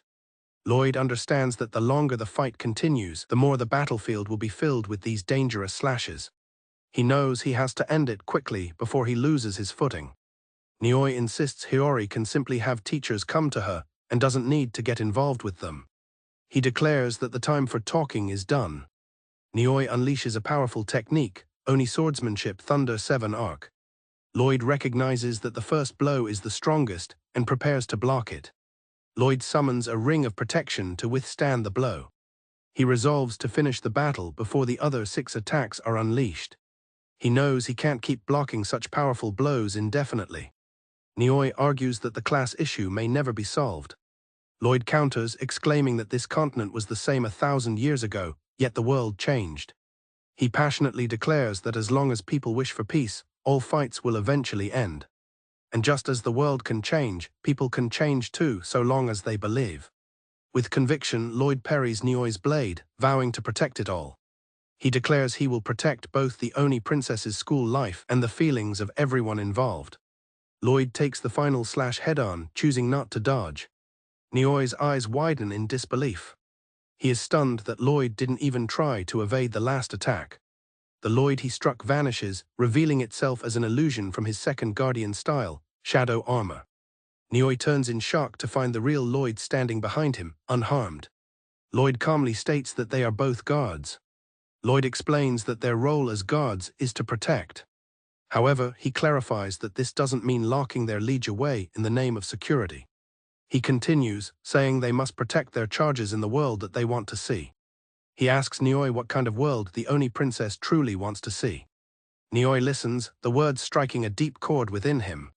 He remembers a young Hiyori, confined to her room, lamenting that she was forbidden from going outside. Nioi had called her captors' actions bad, seeing how they had imprisoned her. She had desperately wanted to meet everyone, but they had taken the outside world from her. Nioi is struck with a horrifying realization. He wonders when he became just like the very people he once condemned. Lloyd tells Nioi that he will do his best to make the class a safe place. He mentions that Suzuri is helping in this endeavor. He extends a hand, telling Nioi that he can help too. Suzuri steps forward and, as Hiyori's friend, begs Nioi to accept their visit. Nioi admits he needed to test Lloyd's intentions, knowing the history between their countries. Humbled, Nioi bows deeply, begging pardon for his rudeness to one of Hiyori's friends. Rakusha bows as well, stating that everything was Nioi's responsibility. Lloyd learns that Hiyori's actual orders were to let any visitors pass, a fact that brings him great relief. Lloyd thanks Nioi for letting them enter despite his personal opinions. Nioi looks away, embarrassed. The two apologize to each other, with Lloyd acknowledging Nioi's concern for the princess's health. Nioi informs them that Hiyori may still be resting, but Suzuri says they don't mind waiting. With the conflict resolved, Nioi and Rakusha agree to guide the group inside. The large doors begin to open as they prepare to lead them to the princess. The guards lead Lloyd and the others through the gates of the grand estate. They are finally on their way to see Hiyori-sama. Lloyd notes that the intense cold is growing stronger, a clear sign of Hiyori's mana strengthening. Their guide, Rakusha, slides open a door and invites them to enter. Inside, a sleepy Hiyori stirs from behind a screen. Suzuri gently calls out, asking if they woke her. Rubbing her eyes, Hiyori recognizes her old friend. Hiyori happily remarks that it's been a long time and that Suzuri has grown quite big. Suzuri agrees, telling Hiyori she looks like a grown-up as well. Hiyori's attention is then drawn to Lloyd, and Suzuri introduces him as their classmate. Hiyori greets Lloyd, commenting that he possesses a clear and pleasant mana like a great river. Lloyd is stunned that she can perceive his uncolored mana. He formally introduces himself as Lloyd Fearless, the class chairman. Hiyori asks Suzuri if she could speak privately with her and Lloyd. Rakusha decides to take her leave with Kanon. Before departing, Suzuri leans in and whispers a playful warning to Lloyd. Suzuri's comment earns a sharp glare from Rakusha, though she claims she was just loosening the tension. The silence is suddenly broken when Hiyori starts coughing violently. Alarmed, Lloyd asks if she feels unwell. She insists it's fine, explaining that she was just a bit too relaxed and lost focus on her condition. Hiyori asks Lloyd not to mention her coughing spell to Suzuri, who worries a great deal. She clarifies that her cough isn't caused by a disease. She suggests that someone with his perception should already understand the true nature of her affliction. Lloyd realizes the cold he felt upon entering was a leakage of mana. He recalls that Armeria suffered from the exact same symptoms in the past. He tells Hiyori that her mana is too strong and is overflowing. Hiyori quietly confirms that he has realized the truth. Hiyori admits that she fears causing trouble for everyone if she were to attend school in her current state. Lloyd looks at her seriously and asks if going to class is what she truly wishes for. Though they've just met, he feels compelled to act. He has seen more than anyone the longing of someone confined to a room, wishing to be free. Apologizing for his forwardness, Lloyd prepares his request. He asks Hiyori to offer her hand through the blind. He tells her that if there is any way he can help, he wants to do everything possible. Hiyori hesitates, asking if helping her would be a bother. Lloyd reassures her that it is no issue at all. Uncertain, she slowly extends her hand. With a pained expression, Hiyori makes one last plea, asking him not to force himself for her sake. He realizes she saw through him at their first meeting and spoke to him with a glimmer of hope for change. He knows he must succeed, or she might abandon that hope forever. With renewed resolve, he gently takes her hand. He initiates the mana cycle, a technique to become a catalyst for her mana and stop the excess from leaking.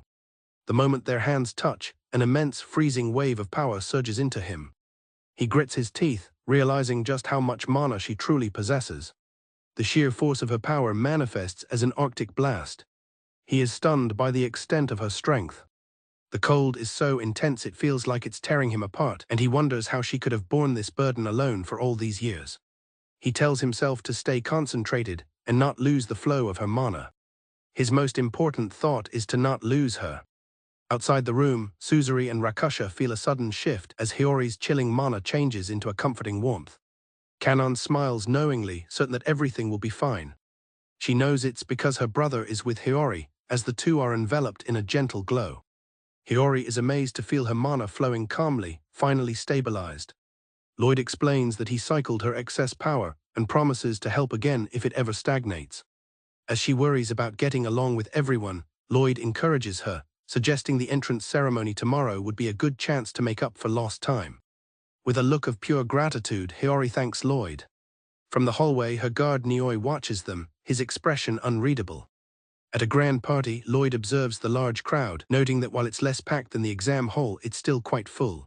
Beside him, Kanon shyly clutches his arm, asking him not to let go so they do not get separated in the throng of people. A familiar voice greets them, and Lloyd turns to see Aurelis, who has arrived at the party. Lloyd compliments her, telling her the mature attire suits her very well. Flustered and pleased, Aurelis beams, declaring that she knew he would understand. Runia chides Aurelis, finding her excited behavior embarrassing for an adult. Aurelis retorts by teasing Runia about her bedtime, but Runia reminds her of her duties as the Imperial princess. Aurelis mentions another princess, Runia, has left a message to be called when it is her turn.